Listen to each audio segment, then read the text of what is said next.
Uh, it's time to play the Marty was right again. Uncle Matty was right again. Now, I've been saying these sanctions on Russia are boomerang sanctions. We've thrown everything. Russia is the most sanctioned nation on earth. Terrorist nations haven't been sanctioned as much as Russia has been sanctioned. We've thrown every single thing we could throw at Russia. Let's look at the chart, shall we? 1 ruble. I'm sorry. One 1 ruble is equal to 0.018. And I've been photographing these every day. I've been going to this chart every day. Yesterday it was 17. The day before that it was 16. So this is one day. Let's look at the 5 day. How about the month? Oh wow, look at that. It's up from 12 and a half up to what is that? I can't see without my glasses. It's like 18. Freaking let's look at the year. The year they've erased here they were on a downward trend. Granted it was gradual, but it was a slight downward trend. Then you see where the dip is, just where that cliff is towards the end. That's the war. Then you see the sanctions, where the sanctions kicked in. There's this huge drop down, and then boom. Hey, but let's look at the 5 year. They've just erased that gray means that gray color. The green means that it's up for that time frame. So for the year, it's up. The 5 year, they've just erased 5 years of downtrend. 5 years of downtrend has just been erased. Let's look at the max. So they're still down over the max. I mean, you could see the chart goes back prior to 2008. So from like 2000 to now, it's been on a down, down, down, down, down, down, down, down, down, down. Boom. Look, they're up like I think what was something astronomical. It was like 60% or something like that. I forget off the top of my head, but they've just erased their 5 year loss. 5 years of losing, and they've just erased it thanks to your sanctions. Because what did they do? They went to economics 101. All right. We pulled all foreign business out. It's a known fact that when you're doing business domestically, a country does well. When all of your shit comes from overseas, all products, services, whatever, the country does bad. When all of your shit is foreign owned, so okay, we pulled the McDonald's, pulled the Adidas, pulled the Chanel, pulled this, pulled that, pulled everything. Pulled every goddamn thing that wasn't Russian and nailed down. We pulled it all. So what's going to happen now?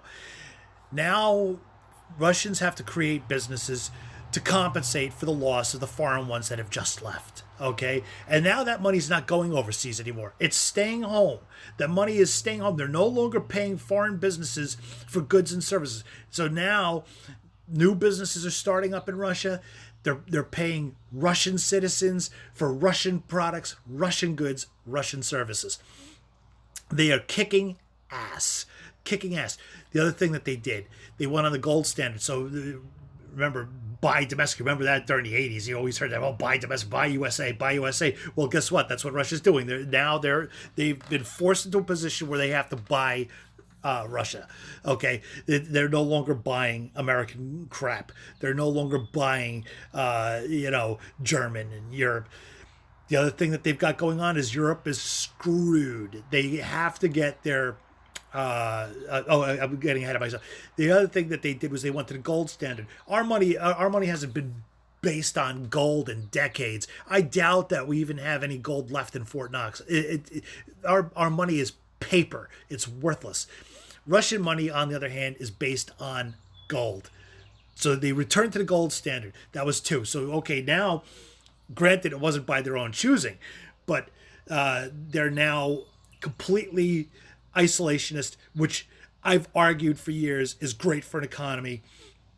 You want to buy your country's goods and services and help your country's jobs. Okay, so those overseas are no longer getting Russian dollars. The Russian dollars are now staying. The ruble is now staying in Mother Russia. They're not leaving. Okay, and they're on the gold. So that's the two things. The third thing has to do with the oil. So Europe is basically got a choice. They can get their oil from Venezuela, or they can get it from uh, Russia. So it looks like they're stuck between a rock and a hard place, and they're getting it from Russia. Well, Russians turned around and said, because the United States isn't producing oil anymore, we're no longer a net exporter. Thanks to Uncle Joe, who closed down the leases, who terminated the drilling permits prior to closing. So they use that as a predicate to closing down the leases. By the way, they said, "Oh, well, you're not using the leases, so we're going to pull those." Well, the reason they weren't using the leases is because their permits were getting blocked at every turn. Oh, well, we don't need to lease out any more land because you're not using the existing leases. Well, you're not using the existing leases because you terminated the permits.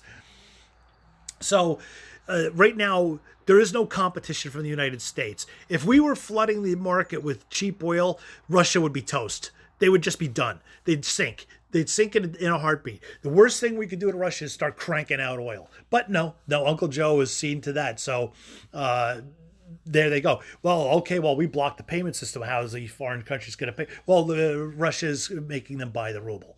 Because they'll only take payments in ruble for the oil. Meanwhile, the United States is in danger of using its status as the petrodollar. The petrodollar, the currency that we use, that the entire world uses to pay for oil, is the U.S. dollar. And because it's the U.S. dollar, we get to write the rules. We get to do whatever we want. We get to do shit with money that other countries just can't do. We get to write the rules. We get to write loans to ourselves. We get to print more money. We get to do all the shit that a kindergartner would do in a Monopoly game. Okay, because that's really what our money is. It's play money. It's garbage, and right now the Saudis are going. We're really rethinking the U.S. dollar. And guess what, pumpkins? If they switch to to another currency as the petrodollar, it's gonna be the ruble. So when that happens, now for 20 years I've been saying that we're not going to win against Russia for 20 years. I actually longer than that. Ever since I was a kid and had an interest in politics, I've been saying that we're not going to win. We're just going to trade places. That's literally what we did. We were two moves away from Czech, and basically we just spun the chessboard around, and now Russia's white. Yeah, good job on that. There you go. Boom, boom, boom, boom.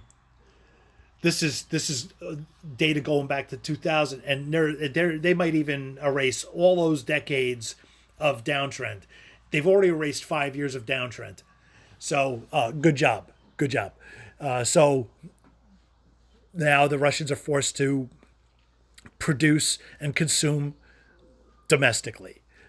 They are now backed on the gold standard. They've got their own payment systems in place with friendly nations, so they're getting around stripe bans and all of that. So they've got they're forcing countries to pay in rubles. The U.S. meanwhile is I mean, I don't know how much evidence. I got into an argument with some clown on my Minds channel. And he's like, "Well, I'm university. Your educational pedigree does not outweigh the strength of my argument." Borrowing a quote there from Andrew Wilkow, your educational pedigree does not outweigh the strength of my argument, nor does it outweigh numbers and facts. Because numbers, you can say they're racist, you can say 2 + 2 = 5, but everyone knows the truth is that 2 + 2 = 4, and numbers don't lie, and the numbers clearly show that Russia is erasing 5 years of downturn in a month.